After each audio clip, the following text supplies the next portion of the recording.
السلام علیکم بچوں، ہماری آج کی کہانی کا عنوان ہے خرگوش کا کارنامہ۔ پیارے بچوں، ایک جنگل میں سب جانور ہنسی خوشی رہتے تھے۔ ان جانوروں میں ایک خرگوش بھی تھا جو باقی جانوروں سے الگ تھلگ اور خاموش خاموش سا رہتا تھا۔ اس کی وجہ یہ تھی کہ باقی جانور اس سے دوستی کرنا پسند نہیں کرتے تھے۔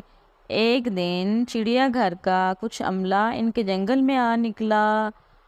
وہ جانوروں کی تلاش میں تھا۔ گاؤں والوں نے بتایا کہ ساتھ ہی ایک جنگل ہے جس میں ہر قسم کے جانور پائے جاتے ہیں۔ چڑیا گھر والے اب معائنے کے لیے آئے تھے اور جاتے جاتے سب جانوروں کے ارد گرد جالی کی باڑ بھی لگا گئے تاکہ کوئی جانور بھاگ نہ نکلے۔ صبح اٹھ کر جانوروں نے جب خود کو لوہے کی اس باڑ کے اندر قید پایا تو بہت پریشان ہوئے۔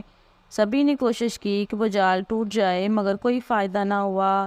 خرگوش بھی یہ سب دیکھ رہا تھا۔ آخر میں وہ اٹھا اور سب سے مخاطب ہو کر بولا، دیکھو دوستو، اگر تم میرے ساتھ دوستی کر لیتے ہو تو میں یہ باڑ کاٹنے میں کامیاب ہو سکتا ہوں۔ جانوروں نے خرگوش کی بات کو ہوا میں اڑاتے ہوئے کہا، ہم پہلے ہی بہت پریشان ہیں، ہمیں اور پریشان نہ کرو۔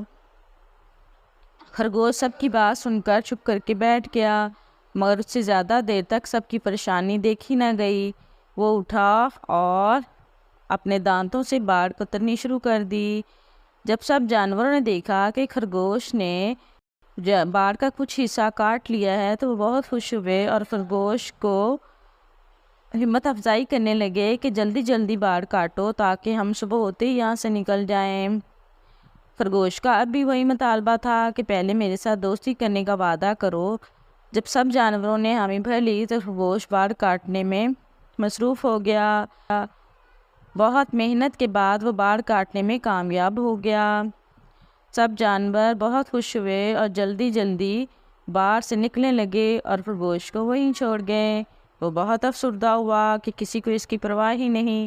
ابھی وہ یہ سوچ ہی رہا تھا کہ ایک بندریا آئی اور کہنے لگی، بھائی خرگوش معاف کرنا، ہم جلدی میں آپ کو بھول ہی گئے، چلو جلدی چلیں۔ بندریا خرگوش کو لے کر چل نکلی اور سب جانوروں نے ایک ندی کے کنارے پڑاؤ ڈالا اور ہنسی خوشی زندگی گزارنے لگے۔